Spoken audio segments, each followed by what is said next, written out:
आज हम एक ऐसे मुद्दे पर बात करने आए हैं जो हमारे देश में नहीं बल्कि इस पूरे दुनिया में सबसे महत्वपूर्ण और सबसे खतरनाक मुद्दा है। देश दुनिया के वैज्ञानिक ये चिल्ला कर आपको बताना चाह रहे हैं कि अगर इस पूरी दुनिया में सबसे बड़ी समस्या है तो वो है जलवायु परिवर्तन, जिसको अंग्रेजी में शब्द दिया गया है क्लाइमेट चेंज का।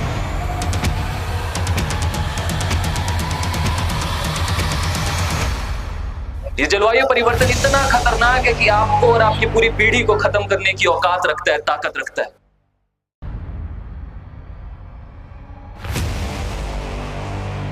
से ही क्लाइमेट चेंज की बात होती है तो आम आदमी को ये बताया जाता है ये एक पेड़ लगाएं, इलेक्ट्रिक व्हीकल का इस्तेमाल करें, पैदल चलें या साइकिल पर चलें।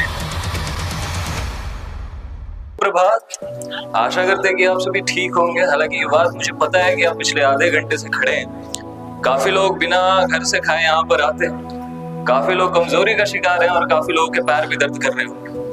पर मैं सभी से उम्मीद करता हूं कि आप सभी जवान हैं, और जवान व्यक्ति की यह निशानी होती है कि सही काम के लिए पीछे नहीं हटता।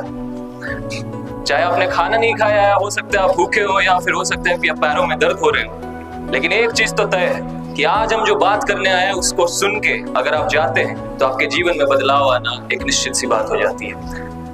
आज हम एक ऐसे मुद्दे पर बात करने आए हैं जो हमारे देश में नहीं बल्कि इस पूरे दुनिया में सबसे महत्वपूर्ण और सबसे खतरनाक मुद्दा है। देश दुनिया के वैज्ञानिक ये चिल्ला कर आपको बताना चाह रहे हैं कि अगर इस पूरी दुनिया में सबसे बड़ी समस्या है तो वो है जलवायु परिवर्तन, जिसको अंग्रेजी में शब्द दिया गया है क्लाइमेट चेंज का। आप लोगों ने कभी ना कभी ये शब्द सुना जरूर हो, अपने विज्ञान की किताबों में ये शब्द पढ़ा भी होगा, लेकिन शायद ही इस शब्द की गंभीरता से कोई भी एक व्यक्ति परिचित है। मैं दावे के साथ कह सकता हूं कि इस प्रांगण में खड़े किसी भी व्यक्ति को जलवायु परिवर्तन की गंभीरता से परिचय नहीं होगा। ये जलवायु परिवर्तन इतना खतरनाक है कि आपको और आपकी पूरी पीढ़ी को खत्म करने की औकात रखता है, ताकत रखता है। आपको अंदाजा भी नहीं होगा कि अभी आज के समय में वर्तमान में कितने लोग मारे जा रहे हैं, मौत के घाट उतर रहे हैं, अपनी जान गंवा रहे हैं, अपनी आखिरी सांसें गिन रहे हैं इस मुद्दे के कारण, और आने वाले कुछ ही समय में पूरी मानव जाति विलुप्तता की ओर जा रही है। लोग प्लान बना रहे हैं कि जब धरती खत्म हो जाएगी तो मंगल ग्रह पे जाके बसने का सोचेंगे। कितने ही ऐसे लोग हैं जो धरती को तबाह करने में लग चुके हैं ताकि हम दूसरे ग्रह पे जाके बस सके, क्योंकि धरती अब रहने लायक बचने नहीं वाली है कुछ ही सालों में। आज की चर्चा को शुरुआत में मैं आपसे एक सवाल पूछना चाहूंगा। आप में से कितने विद्यार्थियों को पता है कि कोरोना महामारी के कारण कितने लोगों की मृत्यु हुई थी? किसी को पता है ये आंकड़ा कि कोरोना महामारी जब शुरू हुई थी और तब से अब तक कितने लोग उस महामारी के कारण मरे हैं? शायद किसी को नहीं पता है। मैं बताता हूं, कोरोना महामारी के कारण हमारे भारत देश में केवल 5 लाख से अधिक लोग अपनी जान गंवा बैठे। कितने? 5 लाख। काफी बड़ी संख्या है। और मरे हैं इतने लोग कोविड के कारण, कोविड-19 के कारण। एक और कारण है जिससे लोग मर रहे हैं बड़ी संख्या में, और वो है वायु प्रदूषण। आपको पता है वायु प्रदूषण से प्रतिवर्ष भारत में कितने लोग मरते हैं? कोरोना से जितने लोग मरे हैं उसके 4 गुना अधिक लोग, यानी 20 लाख से अधिक लोग वायु प्रदूषण के कारण प्रतिवर्ष हमारे देश में मर रहे हैं। मैं किसी और देश की या पूरी दुनिया की बात नहीं कर रहा हूं, मैं अपने महान देश भारत की बात कर रहा हूं, जिसको विश्व गुरु कहा जाता है। हमारे देश में वायु प्रदूषण के कारण लोग 20 लाख से ज्यादा संख्या में मरते हैं हर साल। 20 लाख कोई छोटा मोटा आंकड़ा नहीं है, इसका अगर दिन का बैठाएं तो 5,500 लोग से ज्यादा मर रहे हैं हमारे देश में। मतलब आज का दिन खत्म होते होते 5,500 लोगों की लाशें बिछ जाएंगी। किस लिए? क्योंकि उन्होंने सांस ली है इस प्रदूषित हवा में। आप सोच पा रहे हैं ये कितनी गंभीर बात है। लोग किसी आतंकी हमले के कारण नहीं, किसी गोली बारूद के कारण नहीं, किसी डकैती के कारण नहीं, किसी बम के कारण नहीं, सांस लेने के कारण मर रहे हैं। एक मनुष्य की जिंदगी शुरू होती है सांस लेने से और जिंदगी चलती है सांस लेने से, लेकिन आज वही सांस लेना हमें मौत के घाट उतार रहा है। ये कितनी शर्म की और कितनी विडंबना की बात है। आपके जीवन खत्म हो रहे हैं क्योंकि आप सांस लेते जा रहे हैं। आपकी हवा जहर बन चुकी और इसका आपको अंदाजा तक नहीं। शायद इस आंकड़ा से भी आपको कोई फर्क ना पड़ा हो, तो मैं बताता हूं कि बाहर से आए हुए व्यक्ति हमें हमारी सड़ी हुई हकीकत दिखाते हैं। कितने लोगों ने ब्रायन जॉनसन का नाम सुना हुआ है? हाथ उठाएं। शायद किसी ने नहीं सुना। मैं आज आपको परिचित कराता हूं उस व्यक्ति से। ब्रायन जॉनसन एक अमेरिकी अरबपति है। अरबों रुपए कमाए उन्होंने, और उस पूरी दुनिया में वो प्रसिद्ध है अपनी एंटी एजिंग साइंस के लिए। वो जब भारत आते हैं तो उनका वक्तव्य होता है कि भारत की हवा में एक एक सांस लेना मेरे शरीर पर सीधे हमला के समान। Breathing Indian air was like direct assault on my body, ये उनका स्टेटमेंट था। एक बाहर से आया हुआ व्यक्ति हमें हमारी हवा की हकीकत बताना चाह रहे हैं और हम अभी भी नहीं सुधरे। एक अमेरिकी व्यक्ति भारत में आता है और ब्रायन जॉनसन जहां जहां जाते हैं अपने साथ एक एयर प्यूरिफायर इतना बड़ा लेके जाते हैं, क्योंकि वो मानते हैं कि भारत का ऐसा कोई कोना बचा नहीं है जहां विशुद्ध हवा मिलती है। दिल्ली और मुंबई में वो ज्यादा भ्रमण कर रहे थे और जहां जहां जा रहे थे मास्क लगाना तो उनके लिए एक आदत समान सी चीज हो गई थी और एयर प्यूरिफायर ले जाना उनके लिए एक जरूरत बन चुकी थी। ब्रायन जॉनसन ने कहा है कि भारतीयों को पता भी नहीं है कि वो जिस हवा में सांस ले रहे हैं, जो फेफड़े में उनकी हवा जा रही है, वो कोई हवा नहीं है, वो जहर है। लेकिन हम इस जहर में सांस लेने के इतने आदी हो चुके हैं कि चाहे वैज्ञानिक चीख चीख के बताते रहे कि हमारे AQI 2.5 से ज्यादा चला गया, लेकिन हमें कोई फर्क नहीं पड़ता। AQI का मतलब समझते हैं आप लोग? Air quality index. आज हम कोडरमा के जिले में खड़े हुए हैं, बैठे हुए हैं, और कोडरमा का एयर क्वालिटी इंडेक्स PM 2.5 से ज्यादा है। इसका मतलब समझते हैं आप लोग? पूरे वर्ल्ड हेल्थ ऑर्गेनाइजेशन के द्वारा जो आंकड़ा दिया गया है, जितना एयर क्वालिटी इंडेक्स होना चाहिए उससे 6 गुना ज्यादा प्रदूषित है कोडरमा का। आप जिस हवा में अभी सांस ले रहे हैं, जो आप अपने नाक के थ्रू जो हवा अपने फेफड़ों में ले रहे हैं, वो जहरीला है। और ये हवा जहरीला होने का केवल एक कारण है, जलवायु परिवर्तन। और कुछ आंकड़े बताऊं आपको पता है कि इस पूरे देश में, हमारे देश में, पानी के संकट से कितने लोग अपनी जान गंवाते हैं हर साल? पानी के संकट यानी सुरक्षित पानी ना उपलब्ध होने के कारण प्रतिवर्ष 2 लाख से ज्यादा लोग सीधे सीधे मरते हैं क्योंकि हमारे देश में सुरक्षित पानी नहीं है पीने को। 2 लाख समझते हैं, यानी प्रतिदिन 500 बच्चे अपनी जान गंवाते हैं क्योंकि उनके पास पानी नहीं। आपके स्कूल के प्रांगण में फिल्टर्स लगे हुए हैं, आप पानी ले सकते हैं, घर से पानी लेके आते हैं, आपके घर में पानी है, तो आपको लगता है कि पानी की तो समस्या है ही नहीं दुनिया में। बिल्कुल ये मत समझ लीजिएगा कि अगर आपको साफ पानी उपलब्ध है पीने के लिए तो इस दुनिया में हर कोई वही पानी पी रहा है।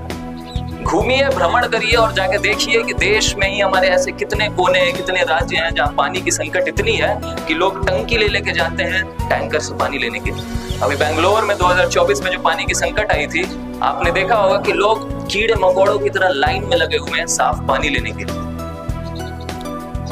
हमने बात की कि कैसे लोग पानी के कारण मर रहे हैं, कैसे लोग हवा के कारण मर रहे हैं। और कोई मूलभूत जरूरत होती है इंसान की? जी होती है। क्या होती है? खाना। आपको पता है कि भूख के कारण हमारे देश में कितने लोग मरते हैं? वो संख्या वायु प्रदूषण से भी ज्यादा है।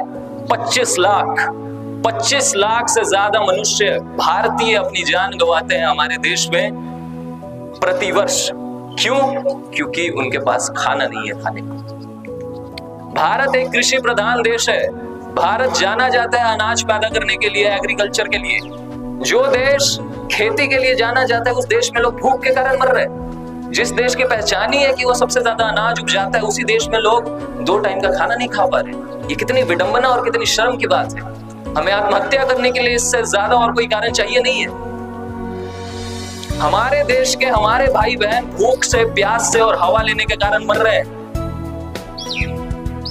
और आपको इस बात से अगर कोई फर्क नहीं पड़ रहा है तो समझ लीजिए कि आपके अंदर करुणा की, दया की कितनी कमी है। मैं बताना चाहता हूं आज आपको कि हमारे देश दुनिया में क्या क्या चल रहा है जो आप तक पहुंचाया नहीं जाता है। हमारे देश की मीडिया, हमारे देश के वैज्ञानिक, हमारे देश के करोड़पति, अरबपति आप तक ये बात पहुंचाना नहीं चाहते हैं, क्योंकि अगर आप जागरूक हो जाए और आपको पता चल जाए कि जलवायु परिवर्तन कितनी खतरनाक समस्या है, तो शायद उन लोगों की दुकानें बंद हो जाए, उन लोगों की कमाई बंद हो जाए।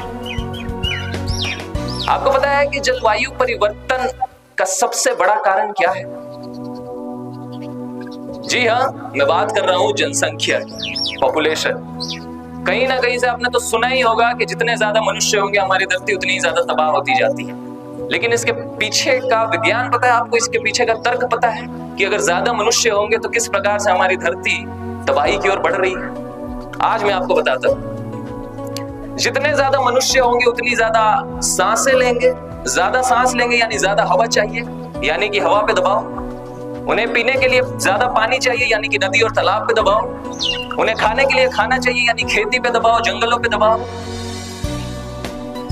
और जितने ज्यादा मनुष्य होंगे वो उतने ज्यादा कार्बन डाइऑक्साइड छोड़ेंगे, उतना ज्यादा कचरा फैलाएंगे, यानी हमारे धरती पे बोझ और ज्यादा बढ़ते जाएगा। इसलिए जितने कम मनुष्य आज के समय में धरती पे रहे उतना ज्यादा हमारी धरती के लिए, हमारी पृथ्वी के लिए सही चीज है। लेकिन हम गांव वाले, हम शहर वाले ये बात समझते कहाँ हैं?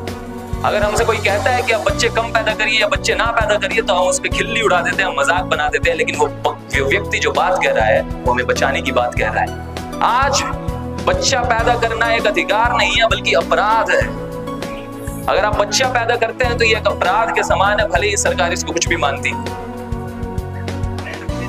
एक सभ्य नागरिक होने के नाते, एक जागरूक नागरिक होने के नाते हमारा ये धर्म बनता है कि हम वो हर एक काम करें जिससे हमारी प्रकृति, हमारी जलवायु, हमारी पर्यावरण बचाई जा सके।